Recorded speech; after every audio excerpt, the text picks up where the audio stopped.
లోక్సభలో మహిళా reservation bill delimitation పై YSRCP MP Tanuja రాణి మాట్లాడారు. టీడీపీ హయాంలో మహిళలపై కొనసాగుతున్న హింసపై ప్రస్తావించారు. వైఎస్ఆర్సీపీ ఎంపీ తనూజా రాణి మాట్లాడుతున్న సమయంలో మైక్ కట్ చేశారు. సభాస్థానంలో ఉన్న టీడీపీ ఎంపీ తెన్నేటి కృష్ణప్రసాద్ దీనిపై తీవ్ర నిరసన తెలిపారు. తనూజా రాణి, గురుమూర్తి. సార్, మహిళా రిజర్వేషన్ బిల్లు దేశంలో మహిళల యొక్క భవిష్యత్తును మార్చే ఒక చారిత్రాత్మక నిర్ణయం అని చెప్పడానికి సందేహం లేదు.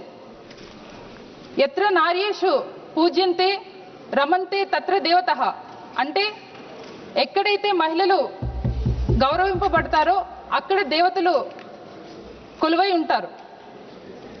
మన సంస్కృతిలో మహిళలను ఒక శక్తి స్వరూపిణిగా భావిస్తాం. 33% ఉమెన్ రిజర్వేషన్ ద్వారా మహిళలకు గౌరవం ఇచ్చే ఈ నిర్ణయం వల్ల దేశం మరింత అభివృద్ధి చెందుతుందని నేను విశ్వసిస్తున్నాను. మహిళల హక్కుల కోసం తరాలుగా ఎన్నో పోరాటాలు జరిగాయి. ఈ సందర్భంగా మహిళా సాధికారణకు కృషి చేసిన మహనీయుడు రాజ్యాంగ నిర్మాత అయిన డాక్టర్ బిఆర్ అంబేద్కర్ గారు చెప్పిన ఒక మాట, ఒక సమాజం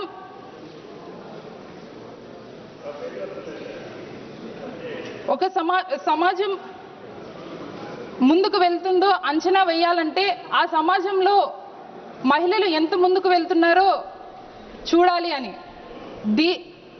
ఈ మహనీయుడి యొక్క ఆలోచనలను ఆచరణలోకి పెట్టిన నాయకుడు వైఎస్ జగన్మోహన్ రెడ్డి గారని చెప్పడంలో చాలా గర్వపడుతున్నాను.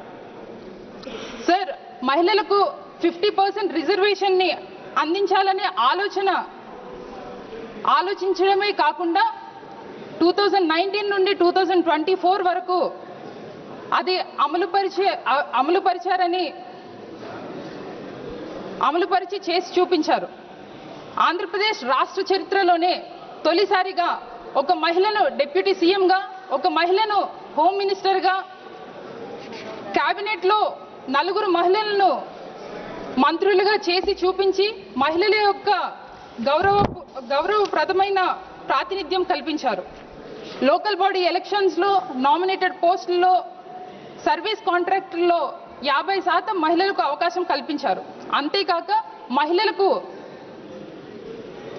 మహిళల కోసం అమలుపరిచే సంక్షేమ పథకాలు అమ్మఒడి, వైఎస్ఆర్ చేయూత, వైఎస్ఆర్ ఆసరా, ఇలానే పేద ప్రజలకు అండగా ఉండి ఇళ్ల పట్టాలు కూడా మహిళల పేరునే అందించిన ప్రజానాయకుడు వైఎస్ జగన్మోహన్ రెడ్డి గారని గర్వంగా చెప్తున్నాను.